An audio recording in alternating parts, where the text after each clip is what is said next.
Então, na hora regimental, havendo quórum legal e julgando a proteção de Deus, dou por aberto os trabalhos da presente sessão. Cumprimento o excelente desembargador doutora Ana Maria Morim Bolso, doutor Carlos Alberto Barbosa, doutora Ana Espíndola, do Ministério Público, senhores secretários, advogados e demais presentes da sessão, desejando a todos um bom dia. Coloque em votação a ata da sessão anterior. Não havendo objeção, tenho por aprovada. Aos trabalhos propriamente dito, eu gostaria de registrar e parabenizar, ainda que com um pouco de atraso, o aniversário da doutora Ana Maria Espíndola, que foi na semana passada e que nós passamos despercebido na última sessão e deixamos de registrar.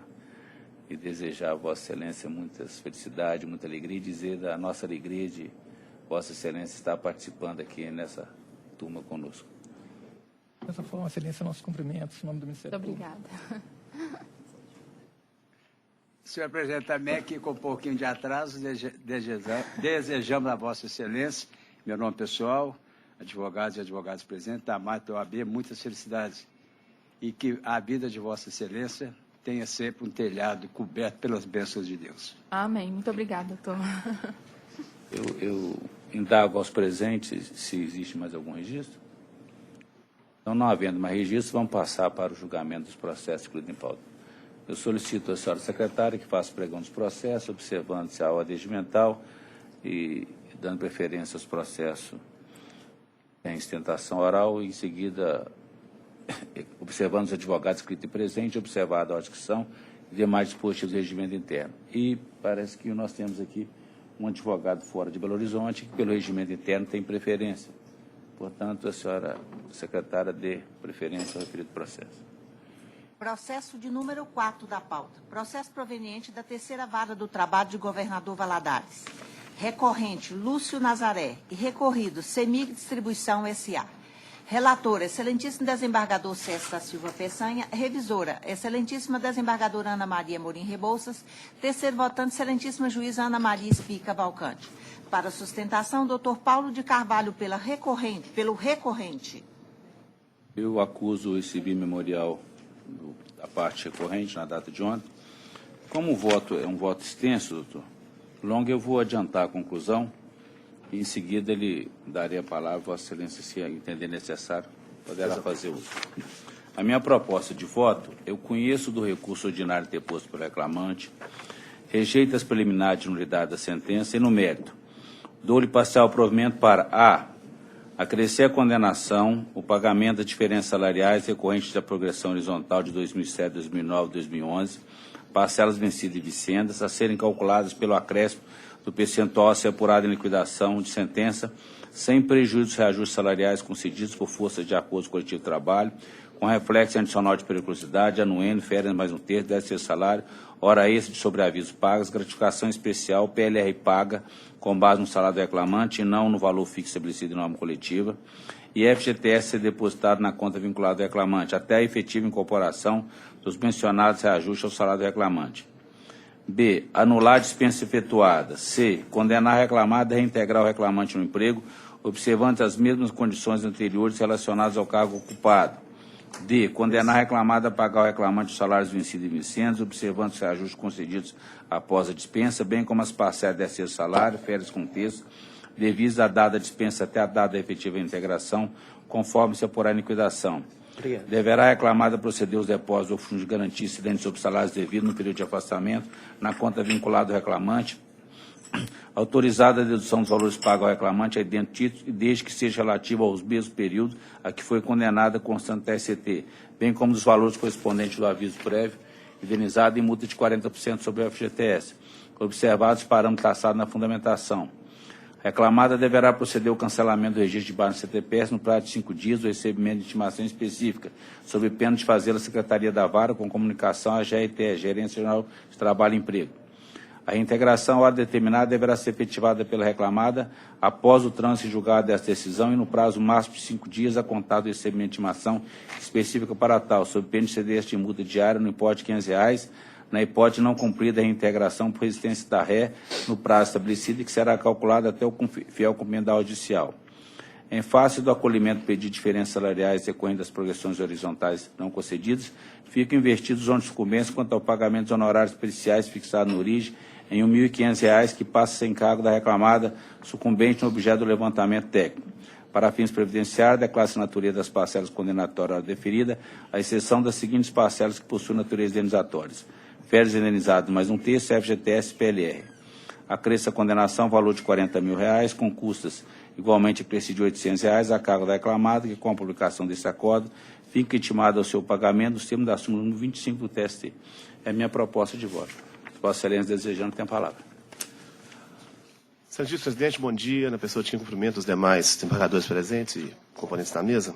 Eu limitaria a minha manifestação somente sobre a equiparação salarial e sobre a emissão do PPP, que pelo menos não foi manifestado na conclusão do voto. Eu estou entendendo que não foi acolhido o nosso recurso nesse sentido. Exatamente. Perfeito. No tocante à emissão do PPP, a sentença considerou prescrição total do direito à emissão do PPP, o que, no nosso entendimento, afronta o parágrafo 1º do artigo 11 da CLT, porque a emissão do PPP, assim como a eventual retificação da CTPS, ela é destinada ao órgão previdenciário. E o referido dispositivo é claro estabelecer que não existe prescrição para tal finalidade, até porque você solicita um PPP quando você vai sair da empresa. E o PPP em questão versa sobre o período de 88 a 2008. Então, no momento que ele foi sair da empresa, a empresa não emitiu o PPP. Então, entendo que não caberia prescrição total nesse caso, com a devida vênia do doutor relator e também do juízo de origem. Quanto à equiparação salarial, foi indeferido o pedido na origem pela diferença de localidade. De fato, trabalham em diferentes localidades, reclamante e paradigma. Reclamante, a CEMIG é dividido por regionais e a coordenação da automação tem uma regional Valadares, Montes Claros, Divinópolis, Uberlândia e Belo Horizonte. Cada um tem o seu coordenador. O reclamante coordenava em Valadares e o paradigma em Juiz de Fora. Ambos se reuniam em Belo Horizonte, que era onde eram subordinados. Mas do depoimento do paradigma, ficou claro a identidade de funções e, inclusive, que a área territorial coordenada pelo reclamante era maior do que a coordenada pela dele. Mas a diferença de localidade, o que a gente quer aqui chamar a atenção, é um dispositivo para que a empresa possa administrar o seu salário de acordo com a realidade de cada condição socioeconômica de onde seus trabalhadores prestam serviço. Portanto, se a empresa fixa um salário para Belo Horizonte maior do que para uma cidade do Vale de Jequitinhonha, ela está usando a seu favor o dispositivo consolidado que permite isso. No entanto, não é essa a realidade da CEMIG. Ela administra o seu salário de forma uniforme. Inclusive, o próprio paradigma cita isso em seu depoimento. Então, se ela não usa a diferença de localidade para fixar salários diferentes, a diferença de localidade não pode ser óbvio sem equiparação. Porque nós estaríamos criando uma situação muito particular que um eletricista CEMIG de uma pequena cidade do Vale de Jequitinhonha poderia ter um salário superior ao daqui de Belo Horizonte e este de Belo Horizonte não poder pedir equiparação pela diferença da localidade, o que, com a devida vênia, não é a intenção do legislador.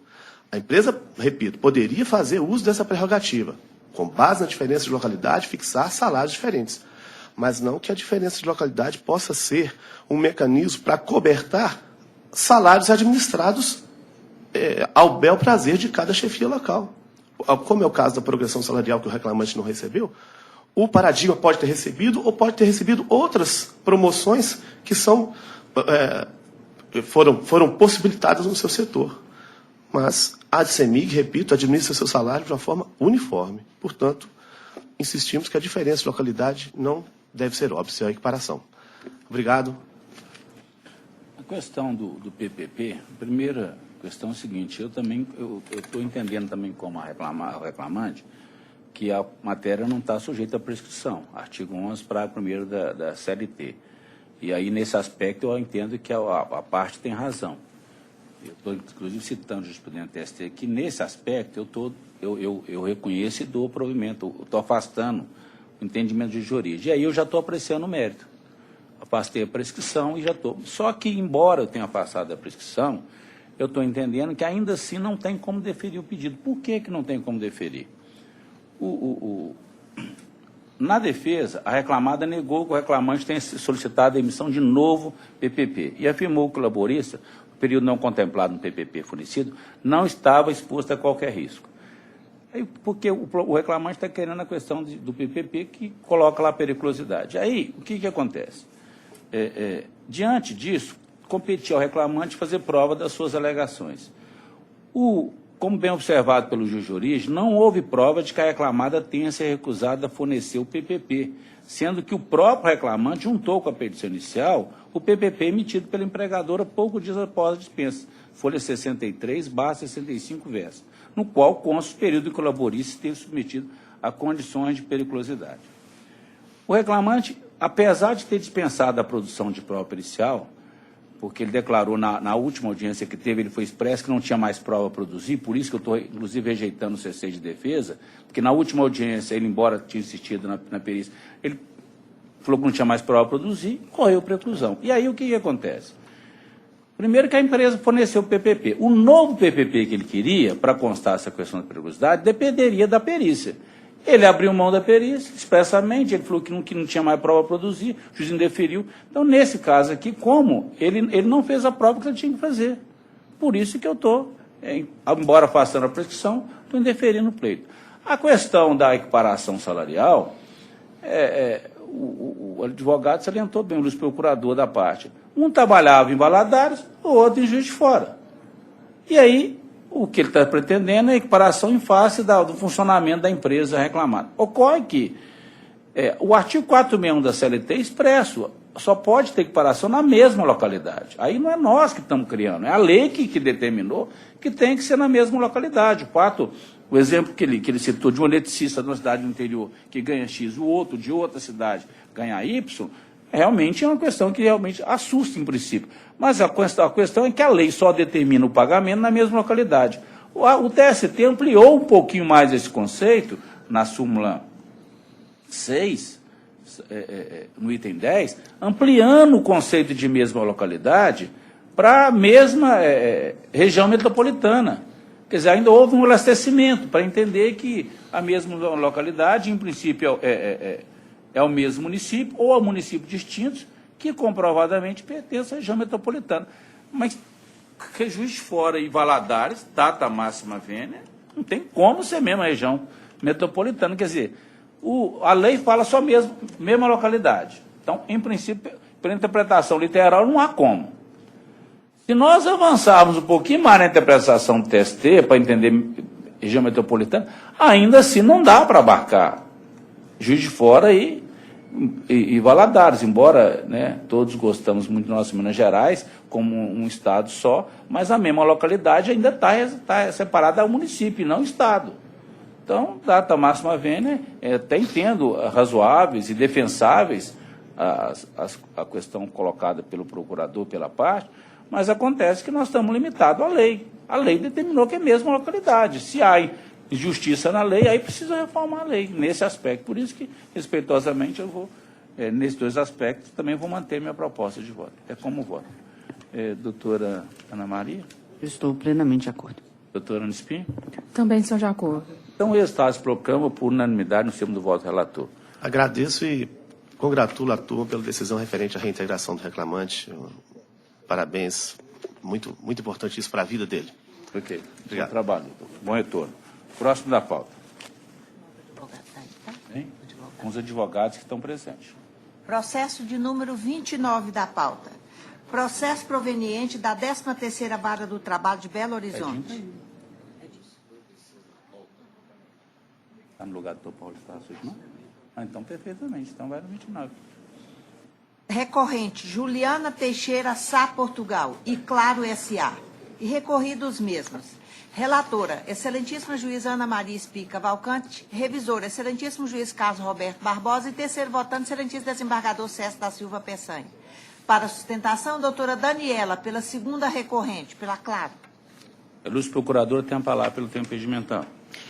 Excelência, eu gostaria de pedir, se possível, o adiantamento do voto, porque são várias questões tratadas aqui. Doutor, mas tem divergência aqui dentro do Tem voto, algumas divergência? questões, por isso que Vossa Excelência já tem desde já a palavra. Em ok. princípio, tem uma questão aqui que talvez precise de outra análise. Perfeito. Bom, então, em relação às razões de recurso da empresa, eu gostaria de ressaltar alguns pontos. O primeiro deles é em relação à prova testemunhal.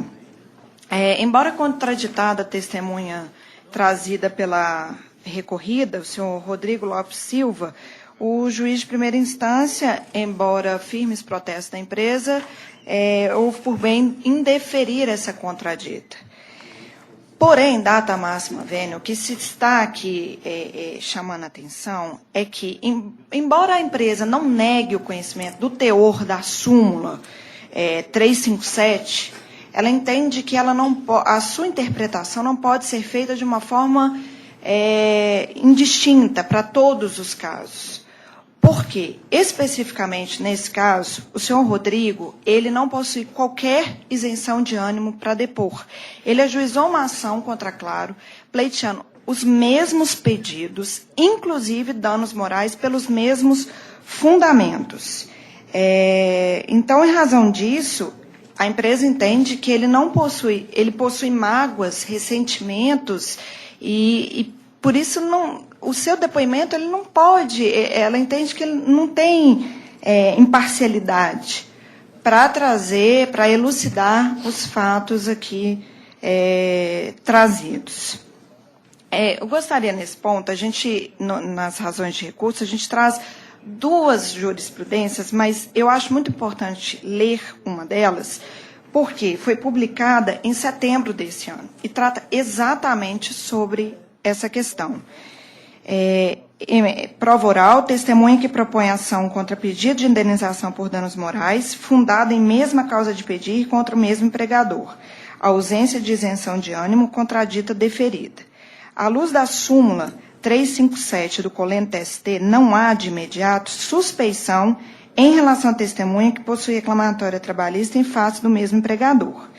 Entretanto, a existência de ação proposta por testemunha contraditada em desfavor do mesmo reclamado, com causa de pedir fundada em tipificação de dano moral, por perseguição, tratamento ríspido, humilhante ou discriminação sexual, por exemplo, afeta-lhe inequivocadamente a isenção de ânimo para depor, impondo-se o acolhimento da contradita para ser ouvida apenas como informante. Então, esse seria o primeiro ponto que eu gostaria de chamar a atenção. O segundo ponto, em relação a diferenças salariais deferidas em razão da equiparação. A questão aqui é o seguinte: a própria recorrida, ela confessou que trabalhava em local distinto do Paradigma. Ela trabalhava na loja da Claro, situada no BH Shopping, em Belo Horizonte, enquanto que o Paradigma trabalhou no shopping Itaú Power Shopping, que é o único shopping de Contagem, e também, em razão disso, ficou demonstrado que a loja do Itaú Power Shopping, por ser o único shopping de Contagem, ele possui mais público, o público de lá é maior, a loja, inclusive, é maior, as metas que os gerentes têm que cumprir são maiores. Então, por isso, há uma prova aqui da diferença de produtividade entre eles, já que o Paradigma tinha que cumprir metas maiores do que a recorrida. E também ficou demonstrado que, em razão da loja ser maior, o Paradigma, tinha muito mais subordinados a ele do que a própria recorrida.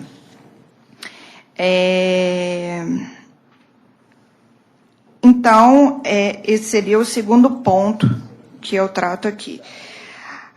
O terceiro ponto, em relação às horas extras. Só voltando, eu gostaria de ressaltar novamente, nessa questão da equiparação, a questão da isenção de ânimo da testemunha, que foi dado valoração à prova testemunhal, embora testemunha tenha sido contraditado em razão da ausência de ânimo para depor. Em relação às horas extras, agora.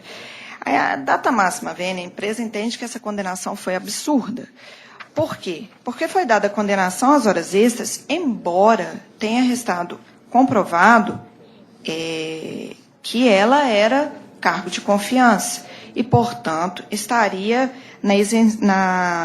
como excludente, prevista no artigo 62, inciso 2 da CLT. Ela mesma confessou que, dentro da loja, ela era a autoridade máxima ali e que os empregados, os membros da equipe que eram subordinados a ela, se reportavam a ela quando precisavam tirar férias. E, além disso, a testemunha trazida pela empresa, que também era gerente de uma outra loja da Claro, que também ela foi firme ao dizer que tinha autonomia para contratar, demitir e punir os funcionários. E que os gerentes são responsáveis por fazer escalas de funcionários, bem como abono de férias em qualquer loja, e que o gerente possui autonomia para escolher o horário de almoço. Bom, em razão disso, deixa claro que a recorrida ela tinha grande fidúcia na empresa e que ela não poderia ser enquadrada, ela não poderia ser submetida a um controle de jornada, exatamente porque ela tinha essa autonomia para poder fazer sua própria escala, enfim, não tinha esse controle de jornada. Especificamente, em relação ao intervalo entre a jornada e o interjornada, domingos e feriados, eu gostaria de destacar o seguinte. Embora já exposto que a recorrida ela era exercia cargo de gerência e que não estava subordinada ao controle de jornada, então, por isso, ela estava inserida no artigo 62, inciso 2. Quanto ao intervalo entre a jornada, ficou bem claro, inclusive pelo depoimento da testemunha, de que, além de dos gerentes poderem escolher o horário para poder fazer o almoço, eles também era respeitado uma hora de intervalo. Em relação aos feriados, uma questão aqui muito estranha, vamos dizer, porque em momento algum, a não ser na inicial, foi tratada a questão dos feriados. Não há prova alguma nos autos, isso não foi dito em lugar nenhum, que a reclamante trabalhou em feriados. Mas o juiz, de primeira instância, deferiu essa questão apenas e tão somente com base no que foi dito na inicial. Somente isso. Em relação aos domingos, também ficou provado que os gerentes, caso, na eventualidade, trabalhassem aos domingos, eles tinham uma folga compensatória.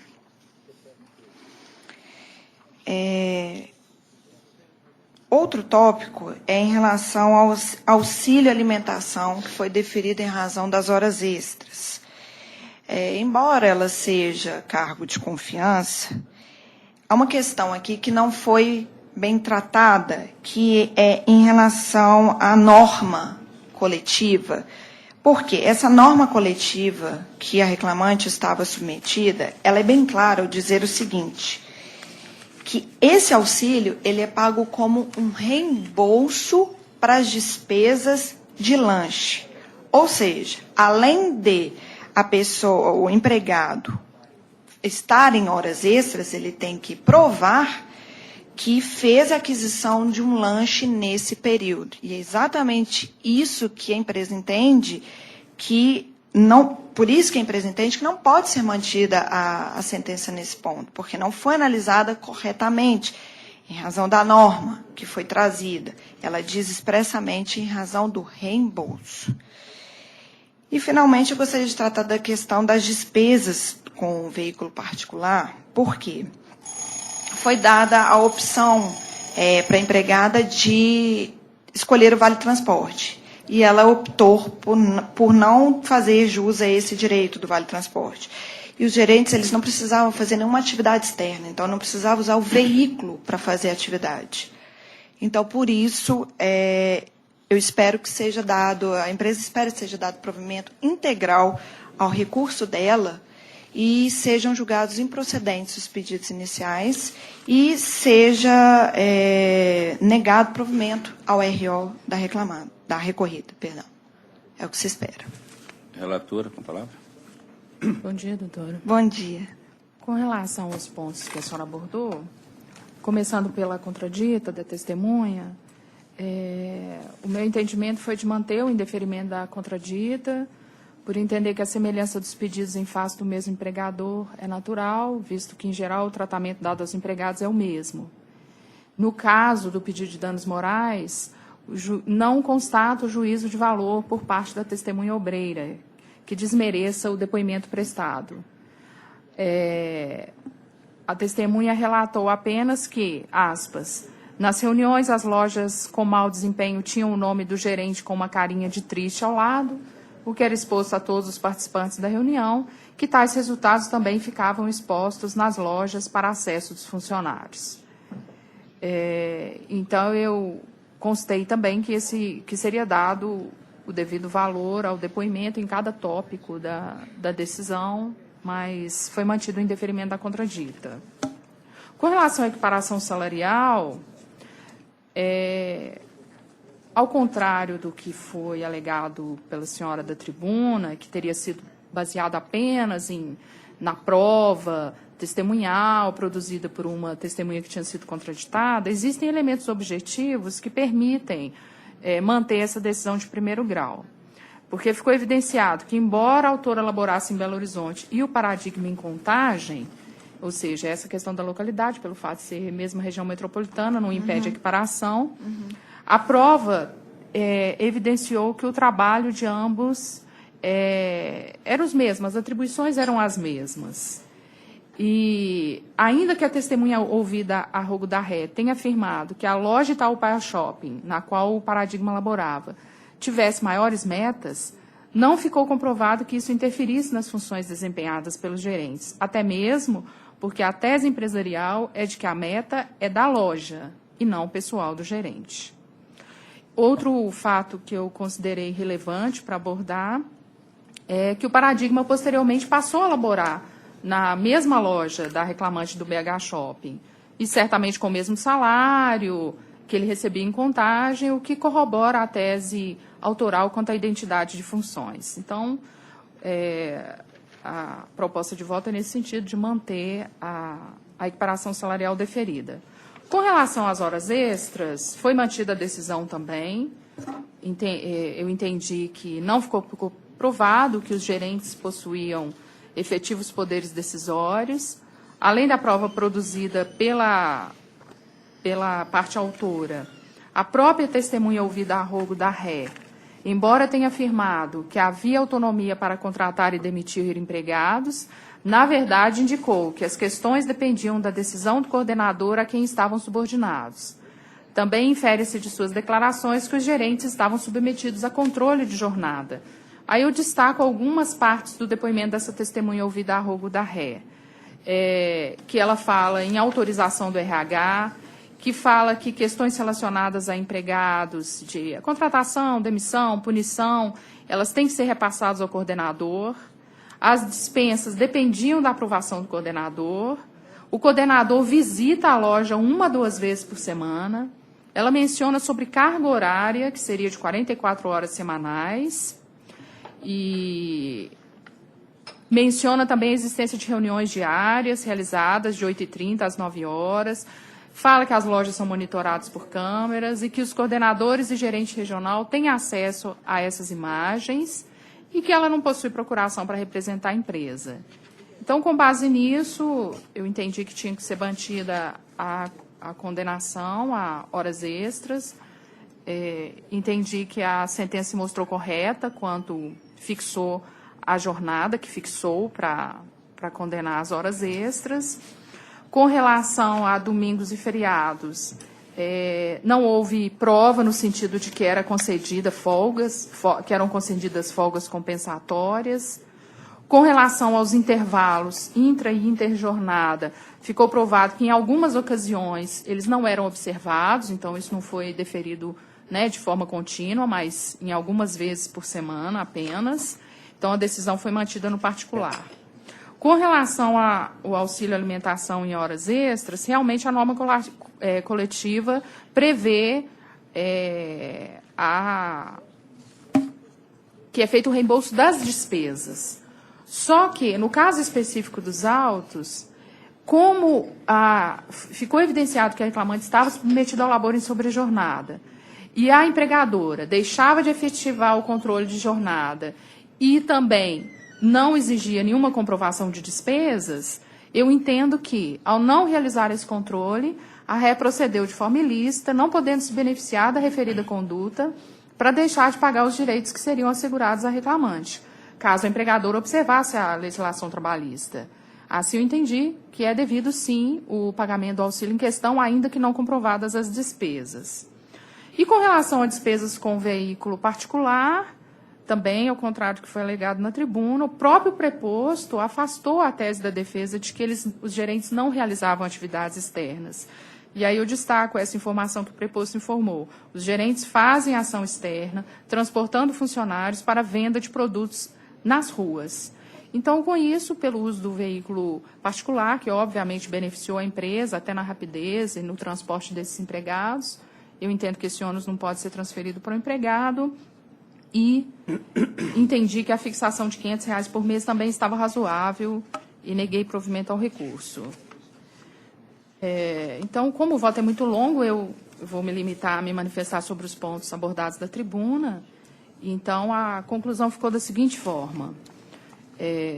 Conheço dos recursos ordinários, no mérito, rejeitando as preliminares arguidas pela ré, nego-lhes provimento. Senhor presidente, essa é a proposta de voto. Eu já fiz aquela adaptação em relação às multas convencionais. Vossa Excelência negando provimento a ambos os recursos. Ambos os recursos. Doutor Carlos. Eu vou cumprimentar a advogada. É uma matéria que envolve uma matéria fática, entendo que foi bem examinado pela eminente relatora. Eu tinha realmente uma pontual divergência quanto à incidência de multa convencional. Me parece que já foi. Já. Então, eu estou inteiramente de acordo com o voto, presidente. Eu também estou acompanhando a proposta final de voto, havia também essa questão estava pendente, porque em relação à questão da suspeição, em que pese o acórdão lido da tribuna, eu entendo que as hipóteses de suspeição, hoje no artigo 446, parágrafo 3º, inciso 1 e 2 do novo CPC, que trata de suspeição, eu entendo que o fato da parte, na linha da súmula 357, ingressar em juízo, pleitear algum direito, seja ele o que for, isso não torna inimigo, não, porque no Estado democrático de direito não existe outro jeito de alguém cobrar algo que entende devido, senão ação judicial. Não tem outro jeito. Então, o fato de estar reclamando lá, hora extra, 13º, ou dano moral, isso por si só não transforma a parte em inimigo. Data máxima vênia. Por isso que eu continuo aplicando a súmula 357, mesmo nessas hipóteses. Agora, a questão da valoração do depoimento é outra questão. Primeiro que o fato de alguém ter uma ação contra alguém não traduz interesse no litígio de outro, que é o inciso 2 do 446, parágrafo 3º. E o inciso 1, amigo, íntimo ou inimigo da parte. O fato de ter ação judicial por si só, data máxima vênia, eu entendo que não torna inimigo. Por isso que eu também, na mesma linha da excelentíssima relatora, aplico também a súmula 357 nessas hipóteses e também rejeito. A questão de hora extra, gerente, o preposto, ao prestar depoimento, ele falou que, primeiro, que o gerente é contratado para 44 horas. O contrato está nos autos que ele tem que trabalhar 44 horas. Então, já estipula jornada de trabalho para ele. E a questão da autonomia dele, ele pode emitir desde que consultado o RH. Ou seja, efetivamente, ele não tem poder efetivo para dispensar, porque ele pode dispensar e o RH desautorizar. Ele só pode dispensar se houver autorização do RH. Ele tem que passar para o coordenador passar para ele. Isso está no depoimento do preposto. Então, eu não vejo que autonomia é essa que a pessoa tem, se ela, com essa condição. Então, ela efetivamente não tem autonomia. Por isso que eu estou também nessa linha eu estou... E, aliás, não só o preposto, a própria testemunha Sheila, que prestou depoimento pela reclamada, também confirma essa alegação. Por isso que eu estou pedindo vênia dos procuradores, mas estou acompanhando integralmente o voto da relatora. Então, o resultado que se proclama por unanimidade nos termos do voto da relatora. Obrigada a todos. Bom dia. Nada. Bom dia, doutora. Próximo da pauta.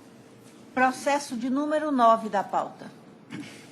Processo proveniente da 34ª Vara do Trabalho de Belo Horizonte. Recorrente, Turilessa Limitada e o Arlen Gonçalves dos Reis. E recorrido os mesmos. Relator, excelentíssimo desembargador César da Silva Peçanha. Revisor, excelentíssima juíza Ana Maria Amorim Rebouças. Terceiro votante, excelentíssima desembargadora Ana Maria Amorim Rebouças. E terceiro votante, excelentíssima juíza Ana Maria Espica Valcante. Para ostentação, doutor Paulo de Tasso, pela primeira recorrente, ausente. Ilustre ausente o ilustre procurador, eu vou direto à conclusão. Minha proposta de voto é: eu não conheço, nem de ofício, do tópico do recurso ordinário interposto pelo reclamante, intitulado dos reflexos das horas extras no abono, retorno de férias, por ausência de interesse sexual. Eu conheço o recurso ordinário interposto pelo reclamado e do recurso ordinário interposto pelo reclamante, em relação às demais matérias. No mérito, eu dou provimento parcial ao recurso da reclamada para determinar que, em relação ao período correspondente às dobras de jornada viagens, entre parênteses, 8 horas por dia, vírgula, por 4 vezes por semana, vírgula, sejam apuradas apenas o adicional de horas extras, acrescido dos mesmos reflexos referidos na sentença em relação às horas extraordinárias. Também provejo parcialmente ao apelo do reclamante para acrescer a condenação da reclamada à restituição dos valores descontados a título de abarroamento e infrações de trânsito, conforme se apurou em liquidação. Para fins previdenciários, declaro que a parcela deferida e restituição de descontos devidos possui natureza indenizatória. Mantenho o valor da condenação por ainda compatível. É a minha proposta. Doutora Ana? Estou de acordo. Doutora Ana Spir? De acordo. Então, o resultado se proclama por unanimidade. Próximo da pauta. Processo de número 12 da pauta. Processo proveniente da 18ª Vara do Trabalho de Belo Horizonte. Recorrente, Marciano Juliano Sardinha e Turilessa Limitada. E recorrido os mesmos. Relator, excelentíssimo desembargador César da Silva Peçanha. Revisor, excelentíssima desembargadora Ana Maria Amorim Rebouças. Terceiro votante, excelentíssima juíza Ana Maria Espica Valcante. Para ostentação, doutor Paulo de Tasso, pela segunda recorrente, ausente. Ausente o procurador, também vou direto à conclusão, que é extensa. Eu estou rejeitando a preliminar de não conhecimento do recurso ordinário interposto pela reclamada, arguída enquanto razões por ausente interesse sexual. Eu conheço de ambos os recursos ordinários. E, no mérito, dou provimento ao recurso, dou parcial provimento ao recurso reclamante para 1. Condenar a reclamada ao pagamento de indenização por danos morais no valor de R$ 2.500. 2. Acrescer a condenação da reclamada ao pagamento das horas suprimidas do intervalo intersemanal, aplicando-se os demais parâmetros e reflexos já fixados em sentença para as demais horas extras. 3. Determinar que as horas extras referentes ao intervalo entre a jornada suprimido ou reduzido deverão ser apuradas à base de 1 hora por todo o período imprescrito, mantidos os demais parâmetros e cálculo e reflexos referidos na sentença. 4. Condenar a reclamada ao pagamento de 30 minutos residuais diários como extra, quando exerceu a função de cobrador, entre parênteses, 15 minutos anteriores e 15 minutos posteriores, e de 50 minutos diários residuais como esse, quando exerceu função de motorista, entre parênteses, 30 minutos anteriores e 25 minutos posteriores, mantidos os parâmetros de cálculo e reflexo da definição da sentença, folha 704 verso. 5. Determinar que na apuração da diferença de horas extras não seja observada qualquer compensação com folgas. C. Determinar que seja apurada a diferença referente à dobra do repouso para o remunerado, posterior ao 6º dia de trabalho contínuo, independentemente do 7º dia, coincidir ou não com o domingo. Mantidos os parâmetros de cálculo e reflexo definido na sentença, folha 704 verso. 7. Condenar a reclamada ao pagamento de indenização substitutiva dos depósitos do FGTS relativo aos meses de fevereiro, março e abril de 2013. 8. Determinar a integração dos vales de alimentação concedidos ao longo do período imprescrito de sua remuneração, tomando como base o valor estabelecido na CCT da categoria, anexado aos autos, com a consequente condenação da reclamada ao pagamento dos reflexos de tal parcela sobre repouso semanal remunerado e da soma deste sobre férias mais um terço, gratificações natalina, abono de retorno de férias, aviso pré-indenizado de todas as parcelas sobre o FGTS mais 40%. Esclareço apenas para que não pare dúvidas que não há de se falar em aplicação do disposto na OJ 394 TST e que tal orientação jurisprudencial trata especificamente dos reflexos das horas extras. 9. Acrescer a condenação, pagamento de 6 multas normativas para cada um dos instrumentos coletivos juntados aos autos e vigente no período do contrato de trabalho. 10. Determinar que as diferenças salariais decorrentes da condenação em horas extras, intervalo interjornada, adicional noturno, repouso semanais remunerado e feriados deverão ser apurados com base na média aritmética dos 3 meses anteriores. Sobre a condenação relativa à indenização por danos morais, incide juro e correção monetária, sendo que a atualização monetária deve ser contada a partir da data da decisão que julgou o recurso ordinário interposto pelo reclamante e os juros são devidos desde a emendação, nos termos do artigo 883 da CLT, combinado com a súmula 439 TST. Dou provimento parcial ao recurso reclamada para a. Determinar a observação do disposto da orientação jurisprudencial número 394 da SDI do TST para cálculo de todas as horas extras de diferença referida a tal título. B. Reduzir os honorários periciais relativos à perícia ambiental para R$ 2.000. Para fins previdenciários, declara a natureza salarial das parcelas condenatórias ou deferida, à exceção das seguintes parcelas que possuem natureza indenizatória. Reflexo em pé indenizada mais 1/3, FGTS e multa de 40%, indenização por dano moral, indenização substitutiva do FGTS e multa normativa. Acresce a condenação ao valor de R$ 20.000, concurso igualmente acrescido de R$ 400, a cargo da reclamada, que com a publicação deste acordo fica intimado o seu pagamento nos termos da súmula 25 do TST. Esse é um voto longo, porque são cheios de detalhes em cada itemzinho, por isso que eu entendi de dar o provimento com base nos elementos de prova constante nos autos e com base no instrumento normativo. Doutora Ana Maria Rebouça. Estou de acordo, parabenizo, porque todas as questões, e são muitas, foram apreciadas. Parabéns. Obrigado. Doutora Ana Espí. De acordo. Então, resultados proclamam por unanimidade em termos do voto do relator. Próximo da pauta. Terminamos o processo físico, não tem mais advogado, não? Então, já que não há advogado no processo físico, vamos fazer um hiato, suspender o julgamento dos processos físicos, vamos abrir a pauta do processo PJE, que tem advogados presentes em sustentação oral, e depois nós retornaremos aos processos físicos. Senhora secretária, por favor, pregão, observando os advogados. A sessão passada, doutor. Preferência. O advogado, o processo 11.080. Então, vamos dar preferência aí. De qual pauta?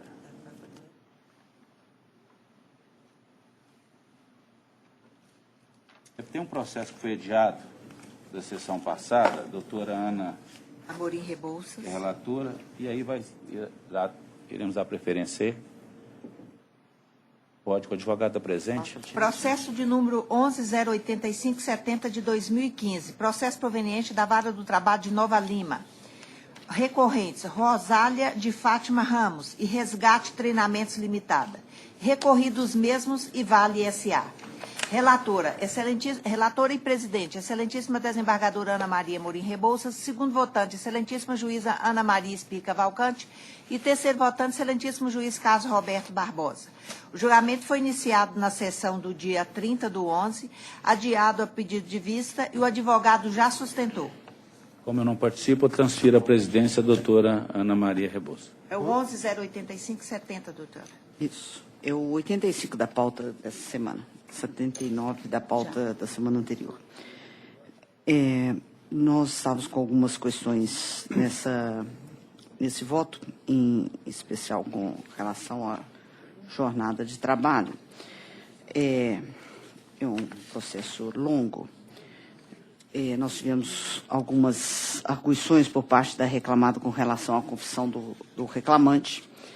Depois nós tivemos algumas questões sobre a jornada de trabalho, com relação a afastamento indevido da negociação coletiva, convenção coletiva específica, predominância, ausência de excesso regular da jornada semanal, quitação das horas existentes, escala 12/36, previsão de convenção coletiva.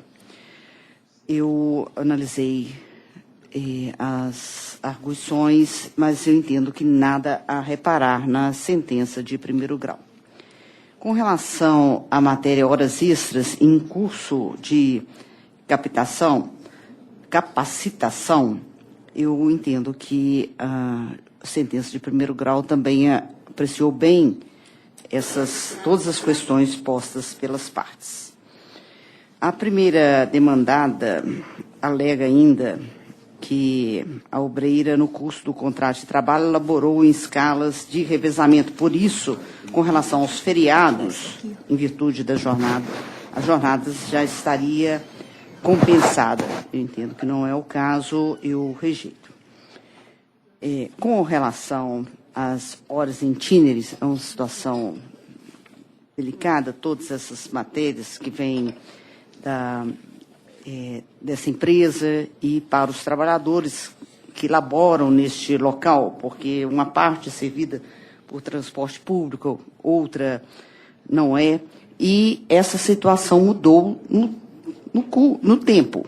Né? Um período, tínhamos ônibus de transporte, não tínhamos ônibus de transporte público, e depois eles foram, né? Em virtude de toda a evolução da comodidade, eles já chegaram mais perto da empresa. Então, eu entendo que a análise, o sopesamento que o primeiro grau fez está correto, de acordo com os fatos para essa questão. Também, da mesma forma, com relação ao adicional noturno e os seus pagamentos. Com relação, aí agora, ao recurso da autora, ela pede a nulidade da sentença por nulidade, por negativo de prestação jurisdicional. Eu entendo que não teve nenhuma situação a macular o procedimento em primeiro grau, eu rejeito. A reclamante também afirma e pede a invalidade da jornada 12/36 e pede também a impossibilidade de aplicação da súmula 85 do TST e pede a remuneração das horas extras nessa matéria. Eu entendo que a jornada está amparada por norma coletiva e os pagamentos previstos já foram deferidos em primeiro grau. Aqui tem um pequeno provimento na parte que refere-se à dedução de horas extras em virtude de natureza diversa. Eu estou dando um provimento para excluir a compensação das horas extras já pagas, porque o que foi deferido em sentença não tinha a mesma base de cálculo. Com relação à referência de 180 horas, limite dos contra-cheques, eu estou desprovendo o pedido. A reclamante também pede, além das horas em itinerário, o tempo à disposição. Diz que ficava um período longo dentro à disposição. Mas eu entendi, tal como o juízo de primeiro grau, que nada tinha a ser mais acrescido. Então, no mérito, primeiro estou conhecendo os recursos. No mérito, eu nego provimento ao apelo da primeira reclamada. E dou parcial provimento ao apelo da autora para excluir a compensação de horas extras pagas. Eu mantenho o valor da condenação porque ele ainda é compatível. Bem, excelentíssima segunda votante. Eu estou de acordo. Excelentíssimo terceiro votante. Esse voto, me parece que teve uma alteração quanto à compensação da súmula 85, é isso, né? É só essa dedução. Não, é só compensação de hora extra. A compensação. Pois é, eu estou na dúvida aqui, porque eu trabalho 12/36. E a súmula fala que terá direito só o adicional, mas o que exceder a duração semanal de 44 vai ser pago com horas extras mais adicional. Não é isso? Uhum. E na escala 12/36, tem semana que ultrapassa 44. Não, mas aí eu estou deferindo, porque o que foi deferido foi só o adicional excedente à oitava, ou 44, não é isso?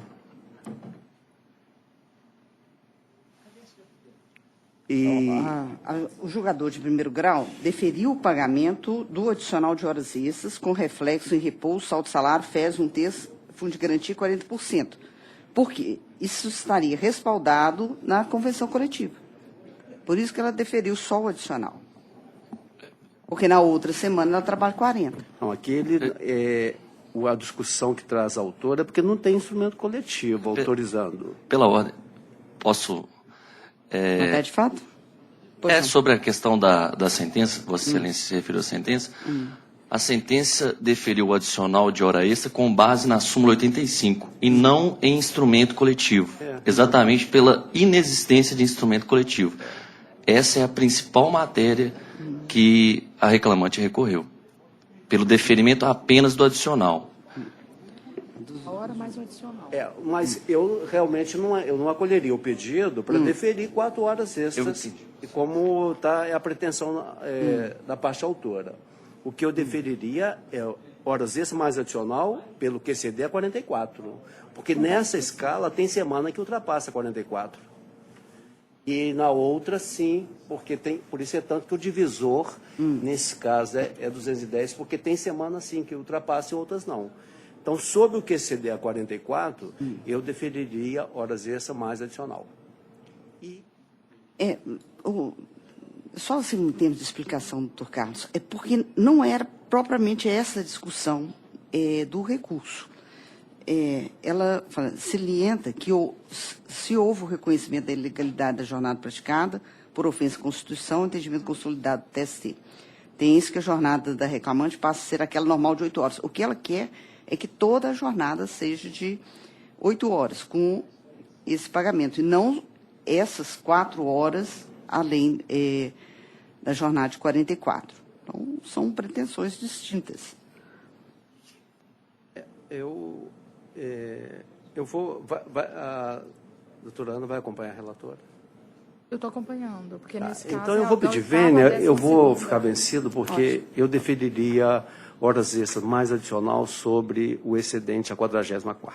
Ok. Então, proclama-se o resultado conforme voto apresentado. Sessão do excelentíssimo doutor Carlos Roberto, vencido parcialmente na matéria já anotada, né? No recurso da autora, que eu deferiria horas extras mais adicional pelo labor excedente a 44ª hora semanal. Pronto, devolvo a presidência. 44ª? Hein? 4ª hora semanal? Sim. Próxima pauta. Esse é que o advogado estava presente. Que é adiado. Agora vamos aos advogados presentes. Pauta das 9 horas. Processo de número 19 da pauta, das 9 horas. Processo de número 10.475/71 de 2013. Processo proveniente da 2ª Vara do Trabalho de Betim. Recorrente, Fornac Limitada. E recorrido, Evandro Jovino da Costa. Relator, excelentíssimo juiz Carlos Roberto Barbosa. Segundo votante, excelentíssimo desembargador César da Silva Peçanha. E terceiro votante, excelentíssima desembargadora Ana Maria Morim Rebouças. Para sustentação, doutor Alisson, pela reclamada recorrente. Bom dia, doutor. Bom dia, excelência. Pedi você para aguardar um pouco. O relator podia adiantar a conclusão, se possível? Claro que sim, presidente. Inclusive, vai facilitar o trabalho do ilustre advogado. A minha proposta de voto é de conhecer do agravo, no mérito.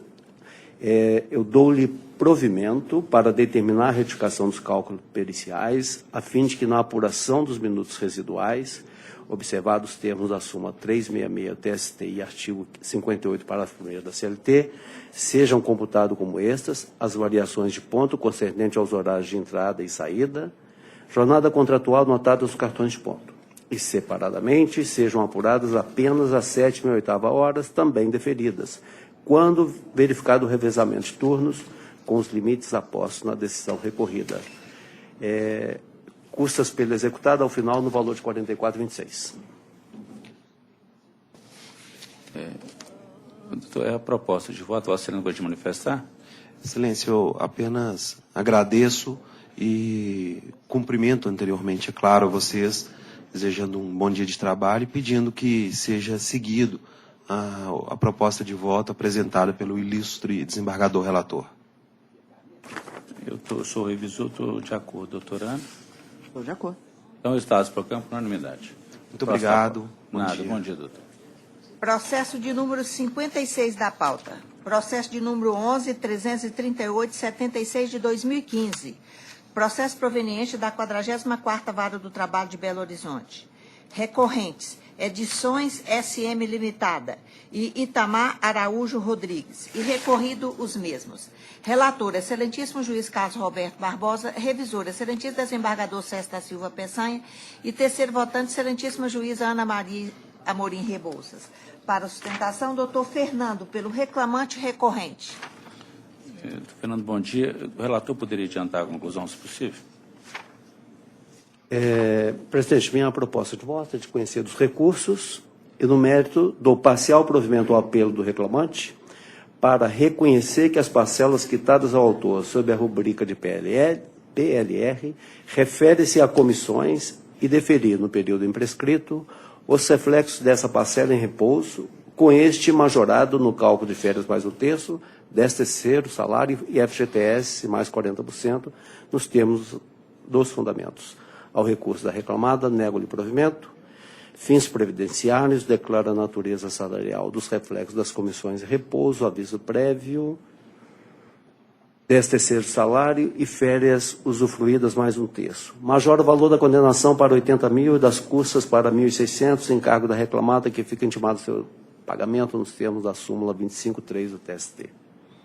Ilustres julgadores, ilustre relator, presidente, doutor Procuradoria, Secretaria e demais julgadores. Espero que a Igreja Turma acolhe a proposta de voto do ilustre relator e assim seja feita a justiça que foi postulada. Aproveito a oportunidade para agradecer todas as nossas apresentações aqui nesta Igreja Turma e desejando para todos aqueles presentes e também os nossos colegas um feliz 2017, com muita paz, tranquilidade e cheio de boas ações, que é muito importante para todos nós. Muito obrigado. Obrigado. Para Vossa Excelência também, doutor, agradecemos. Eu sou revisor e eu também estou acompanhando o voto do relator na forma proposta. Doutora Ana? Estou de acordo. Então, Só tem, desculpa pela... só que tem, como não foi, ao constar a parcela indenizatória, eu constei aviso prévio, e eu estou retirando, tá bem? Ok, porque não foi prévio, porque não deferiu e constou aqui. Mas já apaguei aqui, já fiz, inclusive na certidão. Ficou aí? Ok. Então, o Estado por campo, por unanimidade. Você não vota relator com a certificação. Próximo da pauta. Bom dia. Processo de número 17 da pauta. Continua na pauta de 9 horas. Processo de número 10.448.49 de 2014. Processo proveniente da Vara do Trabalho de Itajubá. Agravante, União Federal. E agravados, Elaine Fernandes Ribeiro e Mali Metal Leve S.A. Relator, excelentíssimo desembargador César da Silva Peçanha. Segundo votante, excelentíssima desembargadora Ana Maria Amorim Rebouças. Terceiro votante, excelentíssima juíza Ana Maria Espí Cavalcante. Para sustentação, doutor Edson, pela reclamada agravada. Doutor Edson, a matéria já é conhecida. Eu vou adiantar a conclusão. Pois não, porque essa Igreja Turma, se não me engano, semana passada já decidiu, né? Exatamente. Se não mantiver, então, senhor presidente, a respeitar a sentença, que seja conservada a proposta de voto de Vossa Excelência no processo anterior. Bom, eu não sei se é o mesmo propósito de voto, mas acredito que sim. Na mesma linha, doutor. Da decisão anterior. Aqui é questão do fato gerador, matéria já conhecida, da recusa à União. A minha proposta de voto é na mesma linha do julgamento que eu adotei na semana passada em processo semelhante. Minha proposta é conhecer do agravo de petição e, no mérito, dar provimento parcial ao apelo da agravante para, reformando a decisão agravada, determinar a incidência da multa moratória a partir do exaurimento do prazo fixado na citação para pagamento após a apuração dos créditos penitenciários, observado o limite legal de 20%. Custo de 44,26 por executado. É a minha proposta. Quanto à multa é a partir da intimação. Exatamente, na mesma linha. Ok? Tá, ok. Vossa Excelência está de acordo? De acordo. Tá. Se quiser um Revisora, provimento menor, é bom, né? doutora Ana. Doutora Ana De Espinho. acordo. Então, resultados proclamam por unanimidade do relator. Bom dia, doutora. Eu acho que eu tenho outro. Tem mais não sei um? se vai ser Agenda da pauta de 9 e 1. E nós vamos fechar o da pauta de 9 horas primeiro. Próximo da pauta. Processo de número 32 da pauta. Processo de número 10.790, 22 de 2016. Processo proveniente da Vara do Trabalho de Caratinga. Recorrente Via Varejo S.A. E recorrido Cleide Maria Januário. Relator, excelentíssimo juiz Carlos Roberto Barbosa. Segundo votante, excelentíssimo desembargador César da Silva Peçanha. Terceiro votante, excelentíssima desembargadora Ana Maria Morim Rebouças. Para sustentação, doutor Renato. Pela recorrida. Ausente. Ausente procurador, por gentileza, o relator, conclusão. Eu estou conhecendo o recurso da reclamada. No mérito, dou-lhe parcial provimento para reduzir para R$ 2.000 o valor da indenização por dano moral. Já estou colocando aqui que eu fico vencido nesse aspecto, porque é a questão de vendas casadas, que eu entendo que não gera direito indenizatório, mas estou fazendo já adaptado ao entendimento normário. E estou mantendo o valor da condenação. Sou revisor, com essa conclusão também estou de acordo. Doutora Ana. Estou de acordo. Então, resultados proclamam unanimidade, nos termos relatados. Próximo da pauta. Agora, nós terminamos de 9 horas, não é isso? Vamos abrir, portanto, agora a sessão de 9 e 1. Dando preferência aos advogados presentes. Perfeitamente. Processo de número 2 da pauta. Processo de número 10.012.15 de 2016. Pode continuar. De 2016. Processo proveniente da terceira vara do trabalho de Contagem. Recorrente, Consete, Prestação de Serviços Limitada. E recorrido, Breno Fonseca. Relatora, excelentíssima juíza Ana Maria Espica Valcante. Segundo votante, excelentíssimo juiz Carlos Roberto Barbosa. E terceiro votante, excelentíssimo desembargador César da Silva Peçanha. Para sustentação, doutor Davidson, pela recorrente, pela reclamada recorrente. Os procuradores têm a palavra. Senhor presidente, doutor César, doutor Carlos Roberto Barbosa, doutora Ana Maria Espinho, ilustre presidente do Ministério Público, colega Railda, colegas aqui presentes, advogados, estagiários. Senhor presidente, a questão ela é bem simples, mas a empresa insiste ainda na tese do abandono de emprego, por acreditar que a premissa que foi utilizada pelo juiz de piso, data máxima vênia, o doutor Alexandre Barros, excelente magistrado, ele afastou o abandono de emprego por ter o reclamante ajuizado uma ação trabalhista. Mas é importante estabelecer aqui um contorno fático, em termos inclusive de data, para mostrar que, data vênia, o abandono de emprego restou configurado, não só nos seus requisitos subjetivos, o ânimos abandonante, e também o seu requisito objetivo, prazo de 30 dias, o afastamento de 30 dias do trabalho. Mas a consideração, senhor presidente, é que, a partir de 21/12/2015, ele não mais prestou serviços, ele foi avisado através de carta registrada e recebida no dia 12, no dia 18/1. Então, 21/12/2015, não, deixou de prestar serviços. No dia 12/1 e no dia 18/1, recebeu aviso para comparecer ao trabalho. Não se manifestou com relação a isso. Ajuizou a ação trabalhista no dia 7/1/2016, deixando, repito, de prestar os seus serviços desde 21/12/2015. Data vênia não é o ajuizamento que afastaria, portanto, o ânimos abandonante, já que ele não fora dispensado do emprego. E isso ficou, inclusive, caracterizado também na demanda. Por que não houve ruptura por parte da empresa? A empresa, inclusive, senhor presidente, teve o cuidado de ajuizar a ação de consignação em pagamento depois da justa causa imputada por abandono de emprego e ajuizou a ação de consignação em pagamento, fez um acordo parcial com o reclamante, dando baixa na carteira de trabalho, exatamente confirmando que naquela data, 21/2/2015, já não mais prestava serviços. Então, é exatamente em decorrência dessa premissa que, ao ver da reclamada recorrente, ainda é equivocada, é que se pede, então, se reavivar essa discussão a respeito do tipo de dispensa. Ela foi considerada demissionária, mas que se reavive essa discussão em decorrência do preenchimento desses requisitos.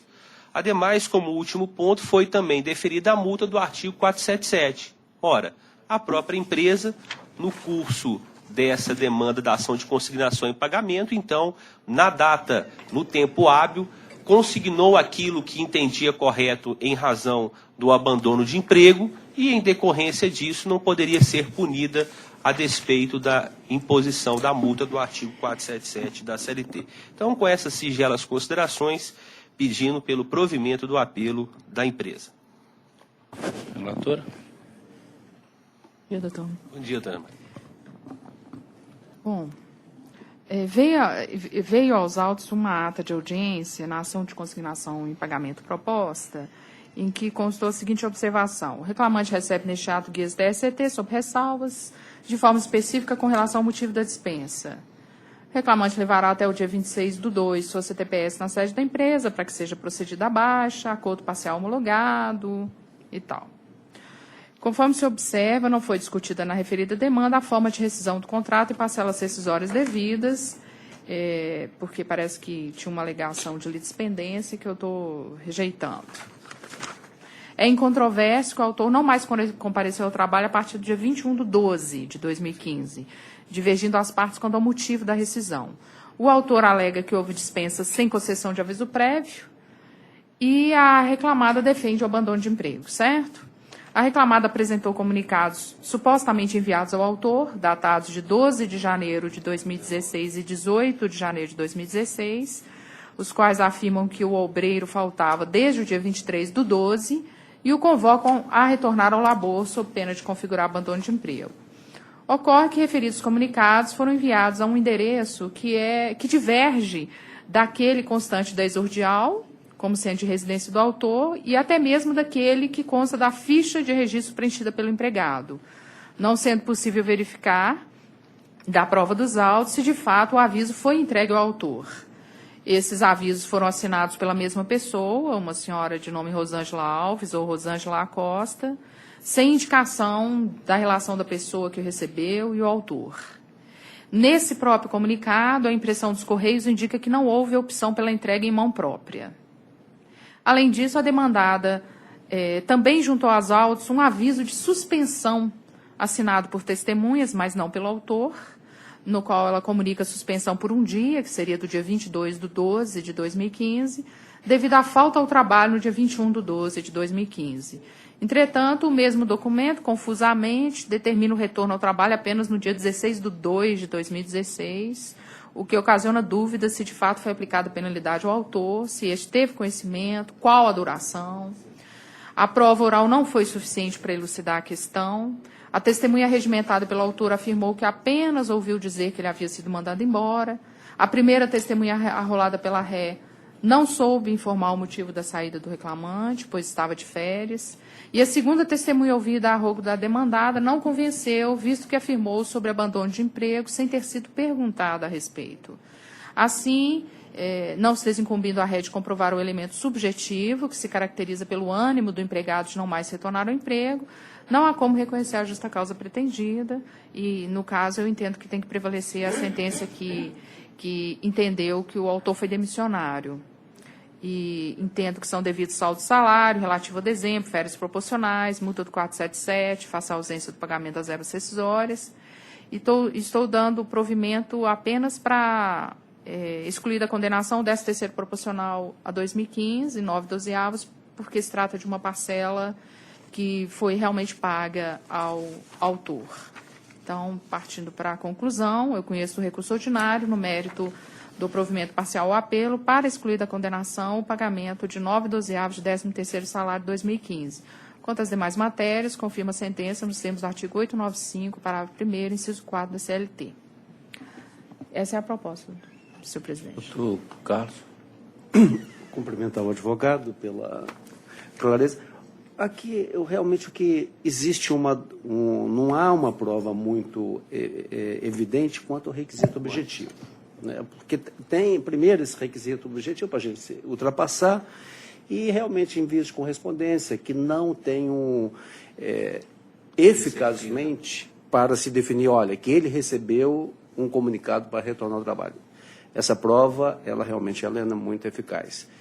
E, como foi já pontuado pela eminente relatora, o requisito subjetivo também ele está muito tênue. A testemunha faz uma declaração, não sabe se ele realmente... Eu acho difícil aqui ficar reconhecendo uma denúncia cheia do contrato, eu estou preferindo manter. E acompanhar a relatora, inclusive, quanto à multa, né? Porque não é o pagamento integral aqui, foi feita uma consignação de valores baseados numa justa causa, e se não reconhece essa justa causa, eu acho que tem que se incidir a multa. Eu só indagaria a relatora se vai ser mantido o valor da condenação. Como houve uma procedência parcial, e aqui não constou no voto, é mesmo só a sugestão se vai acrescer isso ou se... Ah, sim, não.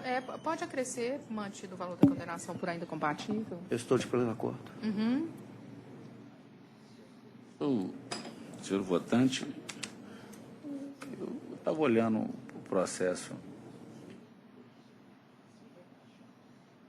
Documento, aqui então, o reclamante entrou com a ação 7 de janeiro, falou fui dispensado dia 21 de dezembro. A reclamada entra com a consignação de pagamento 25 de janeiro, depois que ele entrou com essa ação aqui. E aí o que é interessante é que o documento da suspensão do reclamante lá em dezembro, dia 21, que fala que ele está suspenso porque ele faltou no dia 21, e não está assinado por ele, mas o interessante é que a reclamada fala para ele voltar ao dia 16 de fevereiro. Eu não sei se foi erro material... Pode ter sido, mas aí acabou o documento fazendo prova contra a própria reclamada, porque o reclamante falou, eu fui dispensado 21 de dezembro. A reclamada entra com consignação, dizendo que foi...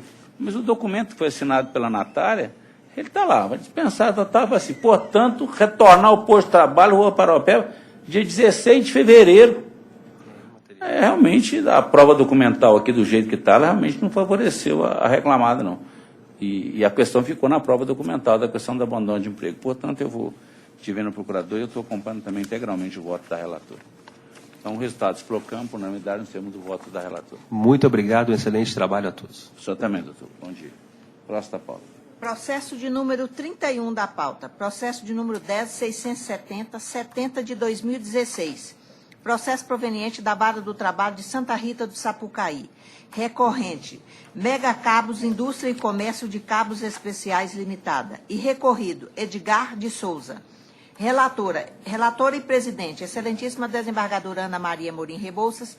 Segundo votante, excelentíssima juíza Ana Maria Espica Valcante. E terceiro votante, excelentíssimo juiz Carlos Roberto Barbosa. Para sustentação, doutor Edson, pela reclamada recorrente. Como eu não participo, eu transfiro a presença para a doutora Ana Maria. Bem, recurso da reclamada, conceda a palavra ao nobre advogado. Bueno. Senhora desembargadora presidente, senhora desembargadora, senhor desembargador, senhor procurador. Senhor presidente, aqui o que se discute, já tem sido aqui motivo de nossas sustentações orais, é a concessão do intervalo entre a jornada antes da própria jornada. Nós já tivemos aqui na Igreja Regional 2 decisões com respeito àquelas, evidentemente, que são contrárias, no sentido de que também é válida a concessão do intervalo entre a jornada antes da jornada. E os argumentos são aqueles argumentos que nós temos sustentado aqui em outras turmas, quanto à validade das convenções coletivas de trabalho. Nós tivemos a oportunidade, senhor presidente, senhora presidente, Igreja Colegiada, de trazer uma colocação doutrinária do excelentíssimo senhor juiz, se não me engano é do Triângulo Mineiro, doutor Marcelo Lopes Machado, com relação à validade e eficácia das convenções coletivas de trabalho. Evidentemente que não, deixar claro que não para este caso. Sua Excelência diz que, com relação às convenções coletivas de trabalho, entre aspas, tratam-se de condições jurídicas lícitas, com origem e fundamento na negociação e autonomia privada coletiva, artigo 7º, 26 e 8º, 3º e 6º da Constituição Federal, mediante prévia aprovação dos trabalhadores em assembleias específicas, a teor do artigo 612 da CLT, no exercício de sua autonomia de sua liberdade e autonomia na organização e deliberações sindicais, conforme previsão contida no artigo 8º da Constituição Federal, sobre a regulamentação da jornada de trabalho, conforme artigo 7º, 13, 26 e 8º, 3º da Constituição Federal. E ainda lembra, de acordo com os artigos 4, 59, parágrafo 2º, 613 e 4 da CLT. Sua Excelência traz traz um longo estudo sobre a matéria nesse aspecto. E a gente cita aqui, senhor presidente, na Igreja Colegiado, que, com relação às convenções coletivas de trabalho, o que me recorda é o seguinte: na Assembleia não houve nenhuma alegação por parte dos autores da ilegalidade ou das assembleias. Não houve nenhuma alegação.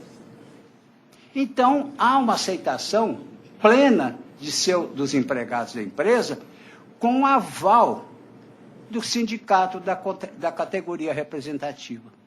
O que acontece nesses casos? O que tem acontecido é que a empresa, segundo nós temos informações deles mesmos, atendendo ao anseio dos empregados para as jornadas de trabalho, concedia esse intervalo antes. Talvez não encontre, evidentemente, um terreno fértil na CLT. Mas isso era para facilitar a sua chegada na empresa, porque vários empregados, eles não moram naquela cidade. Eles moram em cidades um pouco distantes.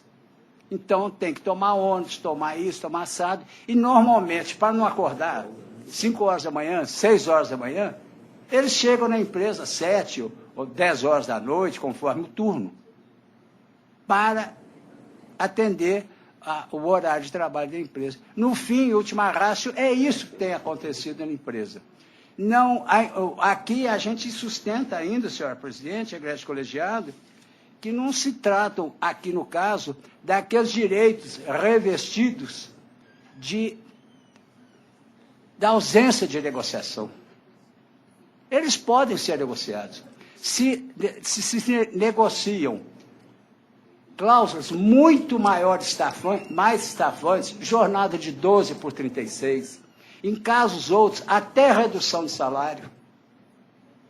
Não são, então, aqueles direitos revestidos de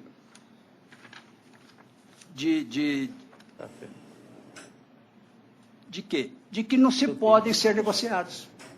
Então, a empresa insiste, senhor presidente, porque, inclusive, a Constituição Federal, ela admite e está admitindo a flexibilização de normas. Está admitindo. Então, a gente tem a certeza, senhor presidente, de que esses entendimentos poderão ser, se não for agora, em outros momentos, serem revistos. Porque os artigos 611, 612, 13, 14, também reconhecem a eficácia das convenções coletivas de trabalho e autorizam os sindicatos a celebrarem condições de acordos coletivos de trabalho. E quanto aos outros aspectos, senhor presidente, Egresso Colegiado, estão sendo discutidos aqui também o quê? O adicional noturno, que aqui a empresa insiste também que há que se observar a compensação contida nas normas heterônimas. Discute-se também, senhor presidente, a diferença de adicional noturno e a não aplicação das multas estipuladas. E mesmo com relação às diferenças de adicional noturno e o próprio adicional noturno, a empresa também entende que aqui seria aplicável o quê? Salvo melhor juízo, é a súmula 60 do egresso TST. Se ultrapassou aquela jornada noturna, aplicar-se-ia apenas o adicional, não hora extra e mais adicional. Então, desses singelas colocações perante vossas excelências, a empresa espera que seja provido o seu recurso para que se exclua aquelas parcelas contidas no seu apelo. Principalmente, senhor presidente, Egresso Colegiado, o adicional noturno, as suas diferenças e o intervalo interjornada. que a empresa, segundo também informações, está negociando novamente com o sindicato para que se retire essa colocação do intervalo de 1 hora antes. Mas o sindicato não aceita. Porque seus empregados não querem. Eles estão em negociação. Então, no aspecto fático, há que se respeitar com a devida vênia, de respeitar os entendimentos em contrário, as convenções coletivas de trabalho. É o que se espera, e muito obrigado. Cumprimento o nobre advogado. O princípio da dialisticidade foi muito bem utilizado. O contraponto à pretensão do autor está muito bem esclarecida. Com relação ao intervalo intrajornada, é uma matéria corrente e recorrente. Agora, recentemente, em 22 de abril de 2016, eu trago uma jurisprudência do TST, da lavra do ministro Guilherme Augusto Caputo Bastos, que ele coloca sobre a matéria do intervalo antes do início do trabalho. A lei, ao garantir aos trabalhadores o direito ao intervalo intrajornada, tem por objetivo possibilitar ao trabalhador tempo para sua recuperação física, a fim de concluir o restante da jornada de trabalho. Tal finalidade não é alcançada quando o intervalo é deferido no começo ou ao final da jornada, pois no começo o trabalhador ainda não está necessitando de repouso e, ao final, o organismo já se encontra fatigado.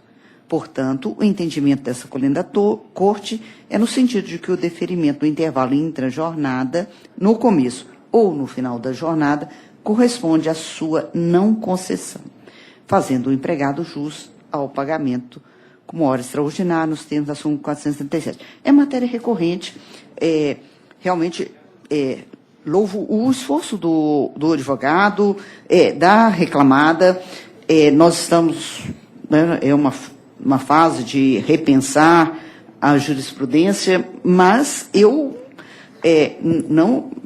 sempre votei assim e entendo que essa situação de resolver o problema do trabalhador com relação a a chegar mais cedo, ter aí já os seus minutos de tempo sem computar a jornada, principalmente esses que demandam deslocamento, mas não é o objetivo da lei e a lei não permite essa alteração.